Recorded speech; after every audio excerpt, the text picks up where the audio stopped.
സൗന്ദര്യം എന്ന് പറഞ്ഞാൽ അത് വെളുപ്പാണോ? എന്തോന്ന് വെളുപ്പാണോന്നാ? അല്ല, നമ്മളിപ്പോ ഒരു അച്ഛനും അമ്മയും കറുത്തിരിക്കുമ്പോ കുട്ടികൾ കറുത്തിരിക്കും. അവര് നൃത്തത്തിലേക്ക് കല പഠിക്കാൻ വരുമ്പോ നിങ്ങൾ മത്സരത്തിന് പോണ്ട, പഠിച്ചോളൂ.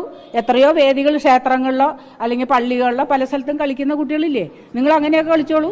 മത്സരത്തിന് പോകുമ്പോ സൗന്ദര്യം എന്ന് പറഞ്ഞൊരു കോളം തരികല്ലേ. അങ്ങനെ കറുത്ത ആൾക്കാർ അതെന്തിനാ അങ്ങനെ വെക്കുന്ന? എന്തിനാ അവര്? അപ്പൊ നിങ്ങൾ ചാനലുകാർ പോയി പറ, നിങ്ങൾ ചാനലുകാര് ആ കോളം എടുത്ത് കളയാൻ പറയണം. ആ സൗന്ദര്യം ഇപ്പൊ ഒരു മേക്കപ്പിന് ഒരു ആർട്ടിസ്റ്റിന് ഒരു കുട്ടിയെ ചെയ്യണമെങ്കിൽ 5000 രൂപ മേടിക്കണം. എന്താ അറിയോ? അതായിക്കോട്ടെ, അപ്പൊ ആ കുട്ടീനെ സൗന്ദര്യം ഉണ്ടാക്കി അങ്ങ് എടുക്കണം. മേഡം, സൗന്ദര്യം ഉണ്ടെന്ന് പറയുന്ന മേഡവും മേക്കപ്പ് ഇട്ടേനല്ലേ വേദി കയറുന്നത്? ആണ്, അല്ലാതെ അപ്പൊ ആരും കണ്ടോണ്ടിരിക്കില്ല. സൗന്ദര്യം ഇല്ലാത്തവർ മേക്കപ്പ് ഇട്ട് കഴിഞ്ഞാൽ അവർക്കുള്ള സൗന്ദര്യം ഉണ്ടാക്കി എടുക്കണെന്ന്, സൗന്ദര്യം ഉണ്ടാക്കി എടുക്കുകയാണ്.